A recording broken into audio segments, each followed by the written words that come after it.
WrestleMania! How can you not be fired up with Montez? Look out! Oh, gosh! God! These videos are not for children. If you're a children, then piss off. Hey there, it's me, your least favorite YouTuber, Infuso. And since it's WrestleMania season, I figured what better way to celebrate than by reflecting on some of the all-time worst WrestleMania matches, along with some of the worst wrestling YouTubers. I mean, no, not that last part. Join me and the rest of the internet wrestling community as we take a look back at the worst the granddaddy of them all has had to offer. Let's start things off with WrestleMania 25, the 25th anniversary of WrestleMania, allegedly. And what better way to celebrate the history of women at WrestleMania than by carelessly sticking a whole bunch of them in one giant battle royal? And don't bother giving them any kind of direction because, you know, they'll figure it out. At this point in time, most of the female locker room was divas. That is to say that they were models who had impressive physiques, but zero actual athletic skill. Sure, there were some standouts over the years, but for the most part, they just got lost in the sea of mediocrity. In order to truly celebrate women's contributions to the world of wrestling, and more importantly to world wrestling entertainment, WWE brought in women from the past to duke it out with the women of the present. And the crowd went mild. All of these divas returned with little to no fanfare. Commentary barely brought them up, let alone sold their reappearance. They were just names thrown into the hat in passing. So it really wasn't the ideal way to make a comeback. The match, like most WrestleMania women's battle royals that took place around the time, was awful. There's just a whole lot of nothing going on. And everybody knew that this match was only on the card to fill time. But to make matters even worse, the 25th anniversary of this event, celebrating divas from generation to generation, ended up being won by Santino Marella in a wig. Ah yes, a man in drag. That is hilarious, apparently. This whole trope has been used as comedy fodder for WWE for years now, and I don't think I ever once was like, oh shit, this is high comedy. This is peak laughter. And judging by how WWE treated men in drag, the fact that a dude in a dress won the WrestleMania Women's Battle Royal shows you exactly what WWE thought of its women's division then. It was a joke. The only problem is no one was really laughing. And if they were, it wasn't with the product, it was at it. Hello, I'm Alex Webb. A while back I made a video about bad wrestling matches too. Vee seen this and commented saying he had worse ones. I said, I bet, and now I've wasted 10 minutes of my life watching Kane vs Great Khali. So WrestleMania 23 was a pretty decent mania. I mean, it had some great matches with the Invisible Man versus a sexy middle-aged man, Drax versus Undertaker, a ladder match where Jeff Hardy broke both his cheeks, and Stone Cold assassinating the President of the United States. But then you have this match. A match between Kane, a man with a worse hairline than me, and the Great Khali, a man with about as much mobility as a grandfather clock with arms. So obviously I'm expecting at least 3 stars or more. The match starts off at around 2 miles per hour with Kane trying his best to take Khali down, but every attempt just ends up with Khali no-selling it or Kane getting bonked. The match then slows to an absolute crawl with Khali taking control and hitting Kane with offense that's only bearable to watch at 2 times speed. And after a long 2 minutes of sloppy strikes, rest holds, and inspired commentary, Kane manages to get back in control, eventually delivering a big boot to Khali, which gets him tied up in the ropes. Naturally, Kane takes advantage of the situation and leaves the ring to grab a hook. Hang on. Makes sense. Unfortunately, Khali isn't really up for being impaled and delivers a devastating chop to Kane's big shiny bald head. And in return, Kane uses a chain to hit Khali's other head. This opening allows Kane to hit a massive scoop slam on Khali, which I'm sure will be just as memorable as the WrestleMania 3 one. Then, because he has 3 IQ points, Kane goes for a choke slam, which inevitably is countered into a choke bomb, which is enough for Khali to get the win. And after the match, he fulfills Kane's BDSM fantasies by choking him out with the chain. Yeah, this match is awful. Ugly, slow, sloppy, overall pointless, and probably one of the worst matches in Mania history. It only lasted 8 minutes, but I feel like it aged me a lifetime just watching it. But in fairness, Kane did have his best song here, so for that reason alone, I'm giving this match 9 out of 10. At least this is the last time they wrestled each other. Right? Oh, sweet lord. So V has recruited me to talk about the Jerry Lawler versus Michael Cole feud, which featured 3 of the worst WWE matches ever, and of course it did. It was a feud between 2 commentators. Why did it even go 3 matches? I just clocked that. Why did it have 3 matches? So thank you so much V for forcing me to talk about this feud once again. The 2 began feuding during Michael Cole's time as a heel commentator. You know, when he had the coal mine, he would interrupt Divas segments with a gong. He was in love with The Miz. So the feud actually stemmed from when Jerry Lawler and The Miz had a TLC match for the WWE title, which, God, what an insane time period this was. Jerry Lawler lost after Michael Cole cost him the match. Yes, that's right, the WWE champion needed help from a commentator to retain his title against another commentator. They faced again at the 2011 Elimination Chamber for the title, and The Miz did win again. But I will say these matches actually weren't too bad. But once again, why is The Miz defending his title against a commentator? Jerry Lawler and Cole would agree to a match for that year's Mania, where Cole would recruit Swagger as his trainer, you know, the guy who was world champ less than a year ago, and Cole introduced JBL as a special guest referee for the match before Stone Cold Steve Austin came out, stunned JBL, and signed the contract for him to be the referee instead. So I guess this match at least had something going for it. But yeah, the match took place at the infamously awful WrestleMania 27, with Lawler getting the win, making Michael Cole tap, before the anonymous Raw general manager restarted it, and Michael Cole won the match. The whole segment lasted nearly 20 minutes. 20 minutes, too long, and it was an awful match for an awful show. Cole lost 2 teeth in the match, and it's one of the worst things Stone Cold Steve Austin has ever been a part of. Next month at Extreme Rules, though, we would see a tag match. Michael Cole and Jack Swagger versus Jerry Lawler and Jim Ross in a country whipping match. Whatever the hell that is. Michael Cole and Jack Swagger dominated early before Lawler made the hot tag to JR. Yes, JR was the hot tag. He cleaned house, low-blowing Swagger with a leather strap before being schoolboyed and being pinned for Cole and Swagger to win. Yes, Cole schoolboy JR and got the pin victory. You know, at the last Extreme Rules, Swagger beat Randy Orton to retain the world title. Now he's in a match with 3 commentators. And then we got 1-1 match. Cole versus Lawler 1-on-1 in a Kiss My Foot match where the loser had to kiss the other's foot. A match that Lawler had been a part of in the past and lost. At this point, Swagger had abandoned Cole after Cole said nobody remembered his world title reign. He's not wrong. And this match took place at Over the Limit, and it was the satisfying end to a feud we never wanted. Lawler destroyed Cole, defeated him quick, and then Cole's enemies Eve Torres came out to hit him with a moonsault, JR came out and poured barbecue sauce over Cole, and then Bret Hart came out and locked in the sharpshooter on him while he kissed Lawler's foot. At least it had a good ending, and we never saw Michael Cole in a match ever again.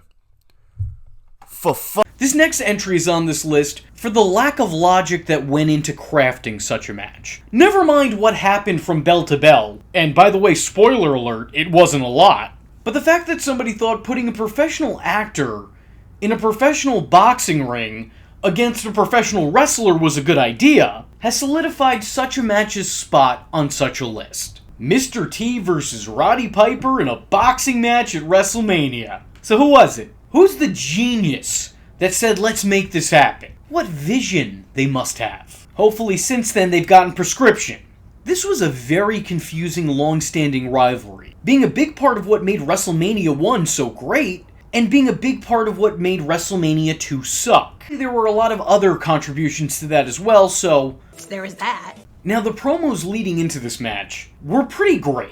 These back and forth promos made the hatred feel real, but that might have been because it was. Piper was more than a little bit resentful of Mr. T being a non-wrestler booked in the biggest wrestling event of the year. He didn't take kindly to the celebrity showing up in what he felt was his own domain. And Mr. T didn't take kindly to all the racist jabs the Hot Rod threw his way. The heat was cranked up to a 10, but the actual in-ring work boiled down to about a 2. The match itself is barely a match. It's just a bunch of punches being thrown back and forth with little rhyme or reason. There's no storytelling going into this, it's just work shots with boxing gloves.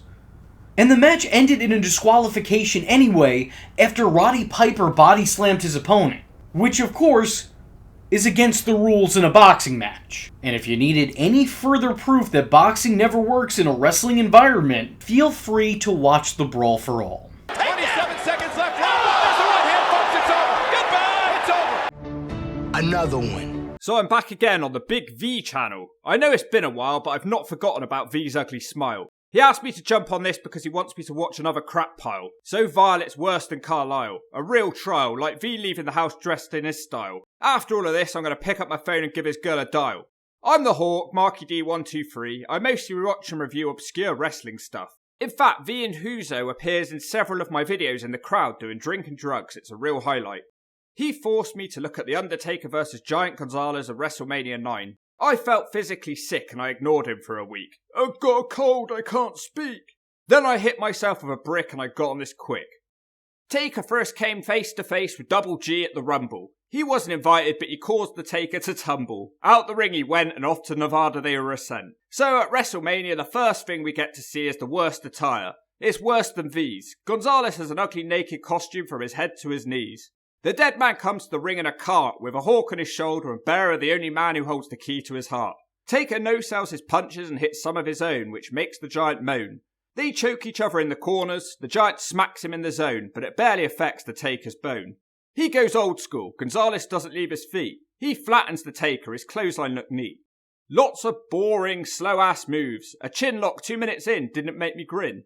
Bearer lifts the urn because Taker he yearns. The dead man gets to his feet, but he's sent out the ring. He's sent into the steps with the sound of a ping. The urn gets him up just like before. Gonzalez is shocked, he's dressed like a whore. Taker punches him to comical effects. If I was the dead man, I'd feel pretty vexed.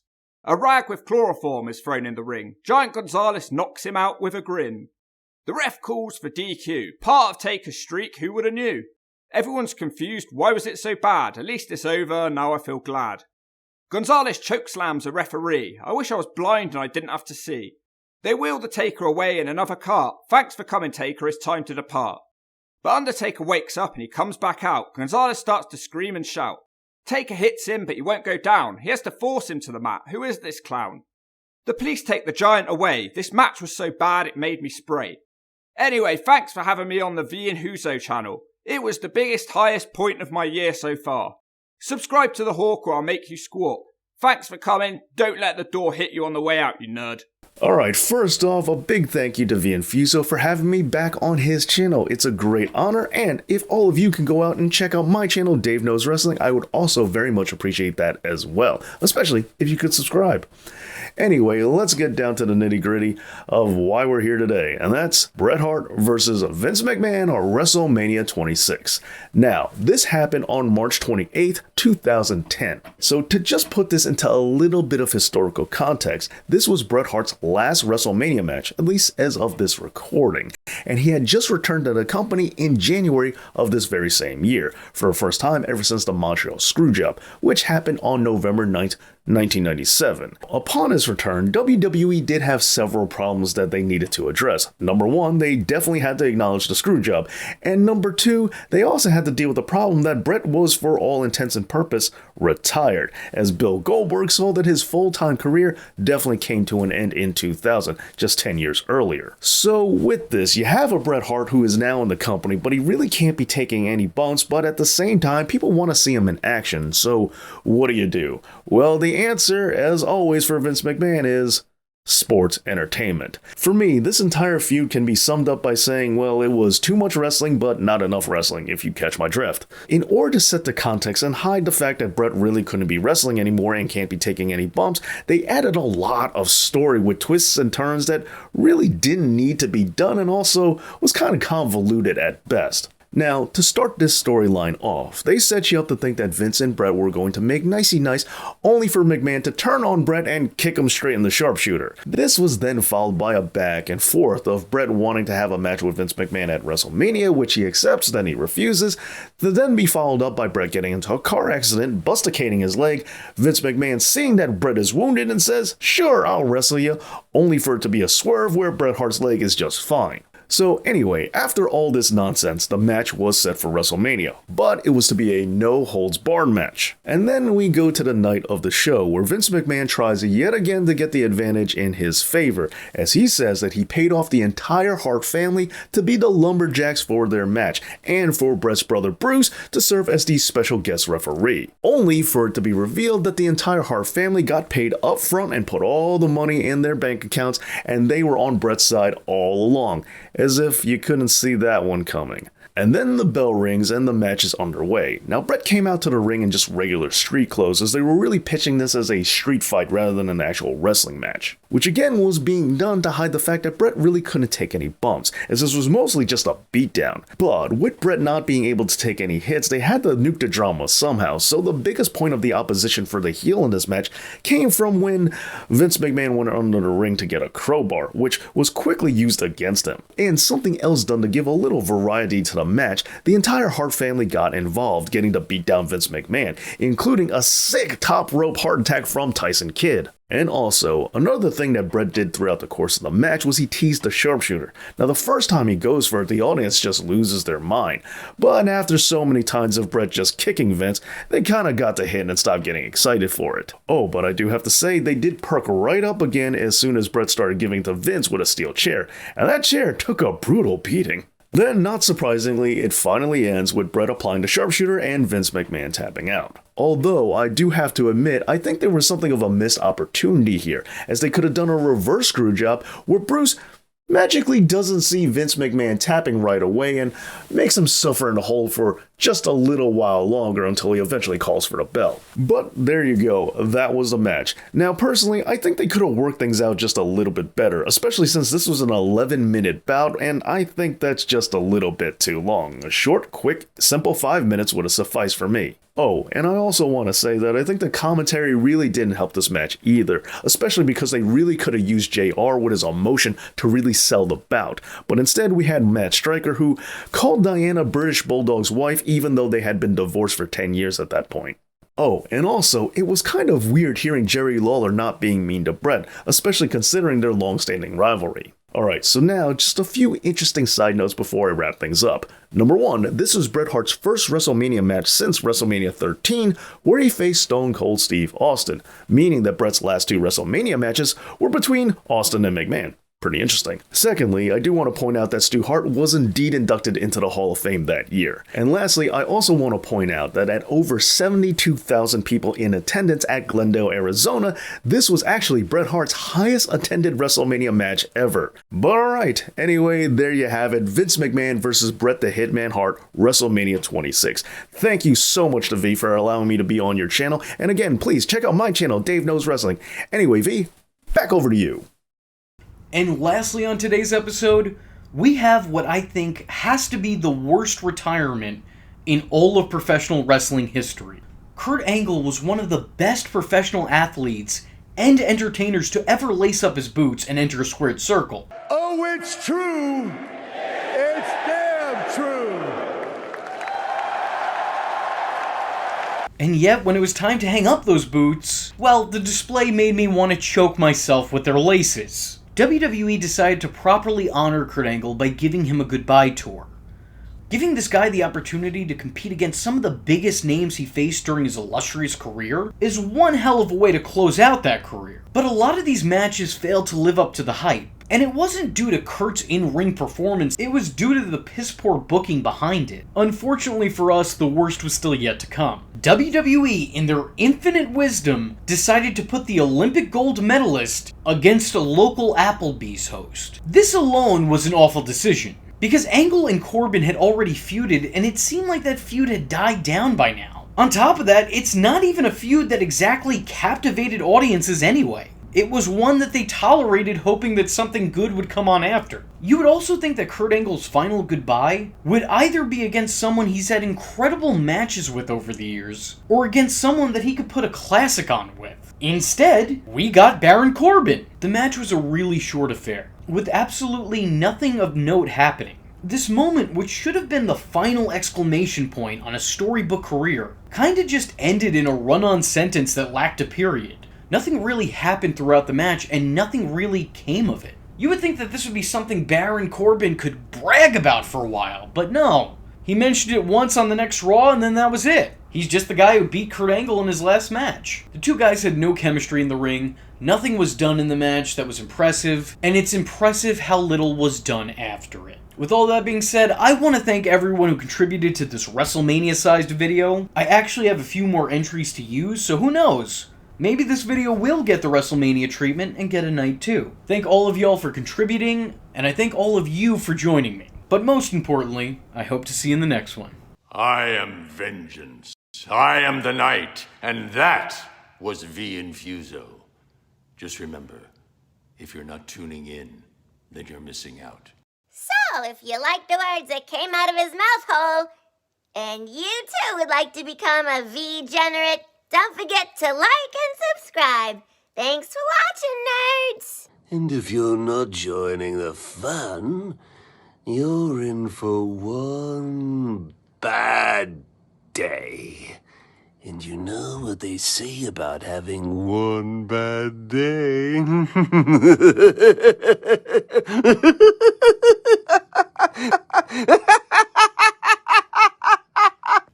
Catch him next time. Same bat time.